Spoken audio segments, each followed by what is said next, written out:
ijma', secara ijma' diperbolehkan.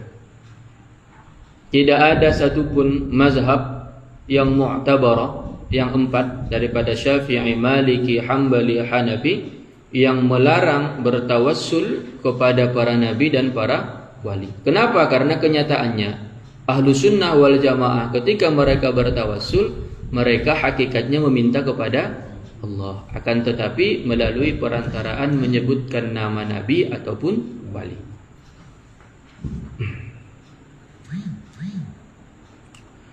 Ada dalilnya dari Al-Quran. Boleh kita bertawassul kepada selain Allah? Ada. Qala Allah Ta'ala, qala Allah Azza wa Jalla, Allah Ta'ala berfirman. Allah Ta'ala berfirman.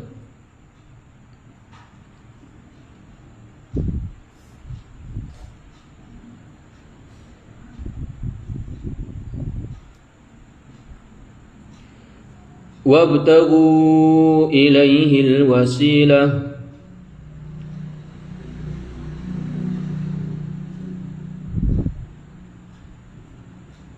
Wabtaghu ilaihil wasilah. Ini dia dalilnya. Wasilah, carilah jalan, atau carilah wasilah, atau carilah ini aja, carilah perantara. Wasilah, carilah perantara untuk mendekatkan diri kepada Allah. Maksudnya apa? Untuk mendapatkan, untuk taat kepada Allah. Carilah wasilah atau carilah perantara untuk mendekatkan diri kepada Allah. Maksudnya mendekatkan diri di sini bukan secara zahir ya. Maksudnya apa? Untuk menambahkan ketakwaan kepada Allah.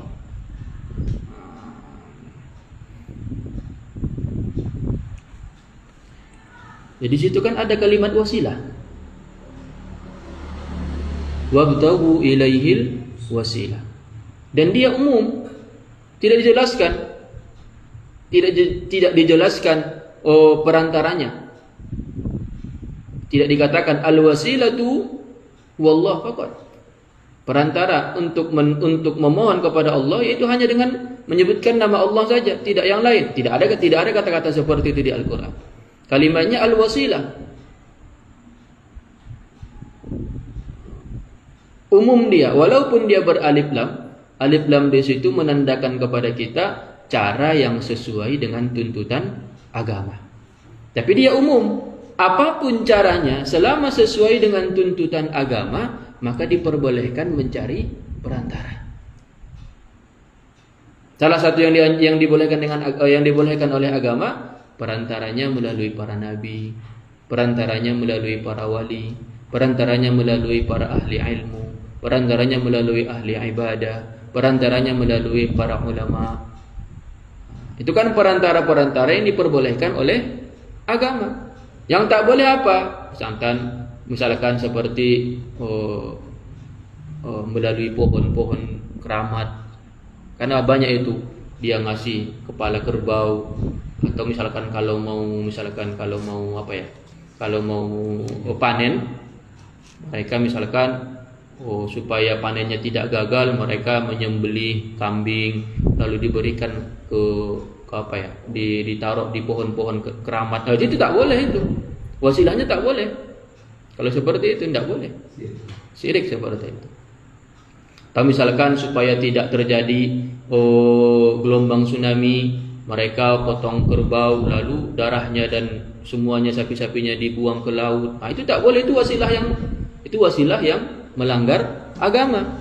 Jadi al-wasilah di situ maknanya umum, tapi di situ ada alif lam. Alif lamnya untuk apa? Menunjukkan ataupun memberitahukan kepada kita wasilah yang sesuai dengan tuntutan agama. Ini satu dalilnya di Al-Quran. Boleh kita mencari perantara untuk mendekatkan diri kepada Allah selama perantara tersebut sesuai dengan tuntutan syariat. Bisa dipahami kan? Oke.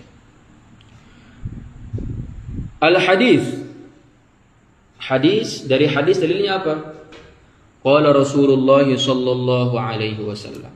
Rasulullah sallallahu alaihi wasallam bersabda, "Idza kharaja ar-rajulu min baitihi." Idza kharaja ar-rajulu min baitihi. Apabila seorang lelaki keluar dari rumahnya. Apabila seorang lelaki keluar dari rumahnya.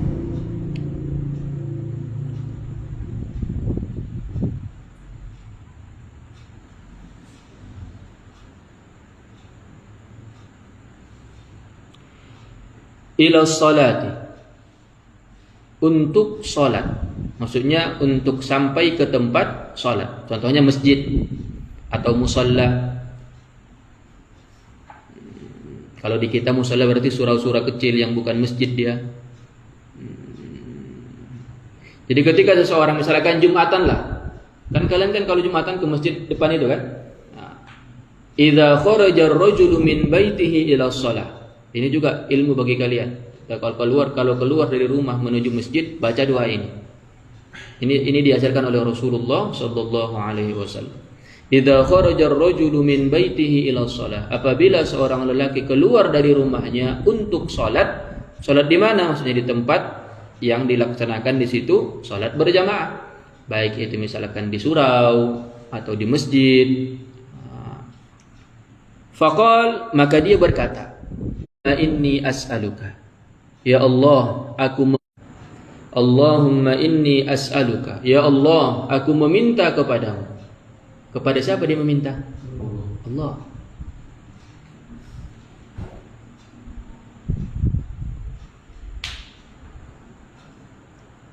Bihaqqis sa'ilina alaik, bihaqqis sa'ilina alaik, dengan kemuliaan orang-orang yang meminta, dengan kemuliaan orang-orang yang taat kepadamu. Itu aja. Sa'il.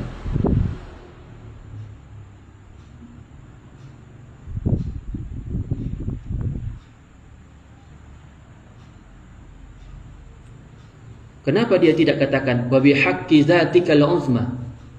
Kenapa dia mengatakan as-sa'ilin? Itu kan orang-orang yang taat. Orang-orang yang bertakwa kepada Allah. Kenapa dia tidak mengatakan wa bihaqqi zatikal ulya, dengan kemuliaan zatmu yang maha agung, atau dengan kemuliaan nama-namamu yang maha agung? Kenapa dia tidak katakan? Kenapa baginda Nabi tidak mengajarkan yang demikian? Bahkan baginda Nabi mengajarkan kita meminta kepada Allah dengan bertawassul kepada orang-orang yang taat kepada Allah. Di situ titik pentingnya, bihaqqis sa'ilina alaihi wa bihaqqi man syaya hadza, dan dengan kemuliaan orang yang berjalan di jalanmu.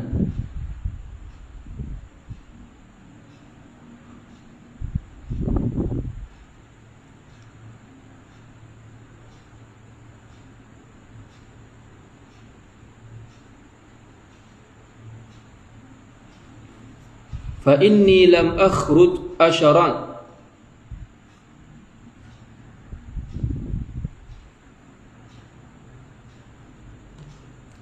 sesungguhnya aku tidak keluar dari rumahku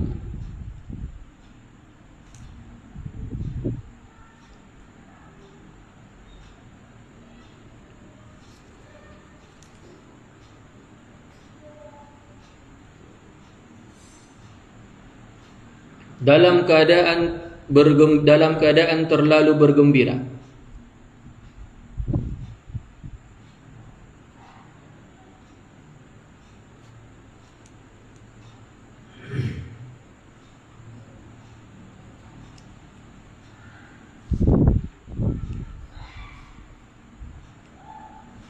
Wala bataran, dan terlalu sombong.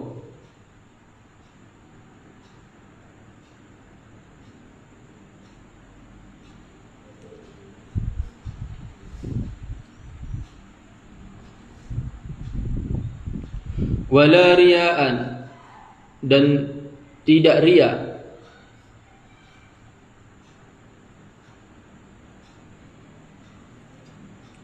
wala sum'atan, tidak karena popularitas. Apa itu ya bahasa lebih apanya? Untuk menyombongkan diri. Sebetulnya sama itu. Kita kan kadang-kadang keluar untuk memperlihatkan pakaian kita yang baru, memperlihatkan rambut kita yang baru dipotong, terlihat biar apa? Pamer. Sum'ah, pamer.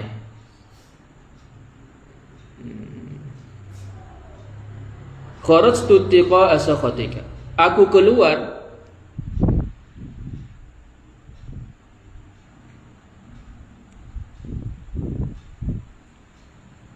karena takut kepada murkamu. Aku keluar dari rumahku menuju masjid karena takut kepada, itu maksudnya. Aku kharajtu itu artinya aku keluar. Tapi di situ ada yang tersembunyi, maksudnya apa? Aku keluar dari rumah untuk sholat karena apa? Ittiqa'a sakhatika. Takut akan murkamu. Aku keluar dari rumah karena takut akan murkamu.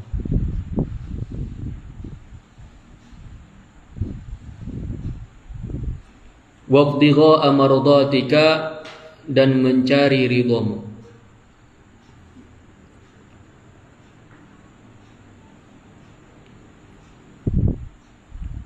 Fa inni as'aluka, maka sesungguhnya aku memohon kepadamu,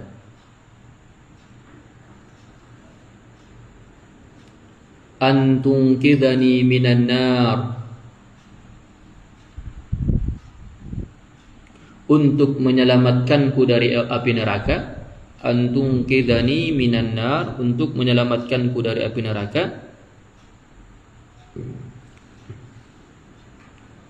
Wa anta ghafira li dhunubi, dan untuk engkau ampunkan dosa-dosaku.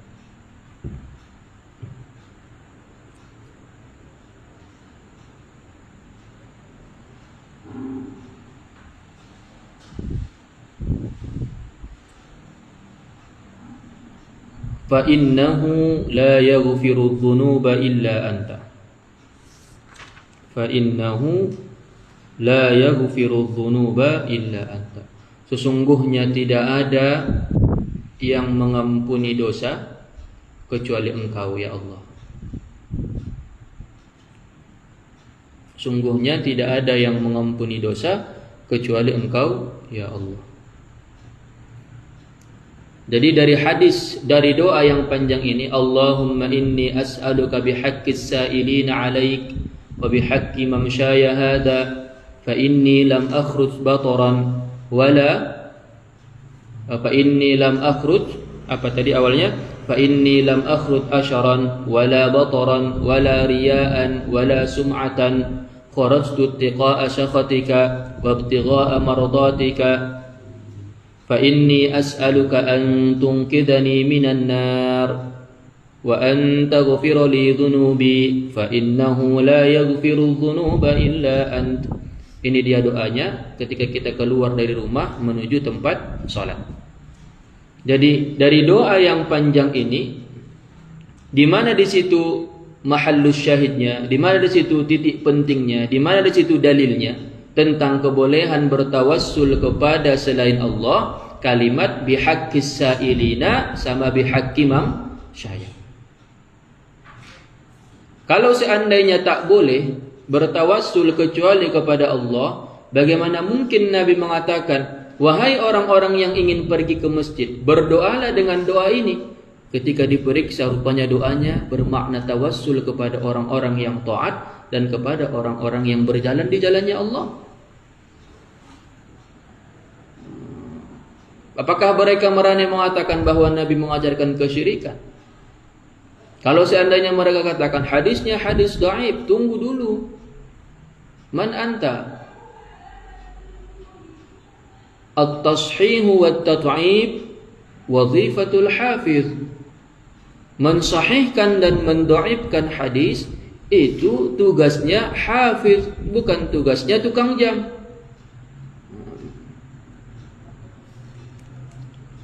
Rawahu Ibnu Majah, diriwayatkan oleh Ibnu Majah. Sudah tahu kan mahallus syahidnya? Tempat dalilnya di mana sudah tahu? Kalimat bihaqqis sa'ilin sama bihaqqi mamsyaya. Itu gak kasih tanda petik supaya kita tahu dalilnya di mana. Kalau seandainya tak boleh tawassul kepada selain Allah, lalu bagaimana dengan doa ini? Bihaqqis sa'ilin wa bihaqqi mamsyaya. Tanya mereka. Paling-paling nanti kata mereka, oh ini hadisnya itu mukhtalafun fihi fi sihhatihi. Sebagian ulama mengatakan gini. Larilah itu nanti dia dari jalur yang ditetapkan. Maka kita katakan kaidah penting yang perlu dipahami orang yang mempelajari ilmu hadis, bahwa mensahihkan dan mendhaifkan hadis itu tugasnya hafiz, bukan tugas semua orang.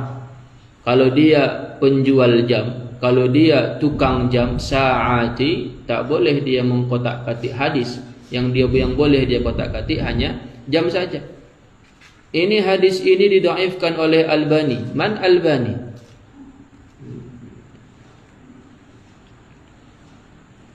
Rawahu Ibnu Majah, diriwayatkan oleh Ibnu Majah. Hadis ini diriwayatkan oleh Ibnu Majah. Wa Ahmad, dan Imam Ahmad bin Hanbal meriwayatkan hadis ini. Wal Baihaqi, dan Imam Al-Baihaqi.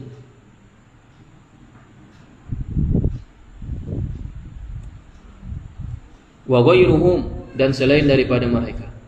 Selain daripada Ibnu Majah, Ahmad dan Al-Baihaqi. Masih banyak ulama-ulama yang meriwayatkan hadis ini. Wa hassanahu al-Hafidz Ibnu Hajar, dan dianggap hasan oleh Al-Hafidz Ibnu Hajar, Amirul Mukminin fil hadis.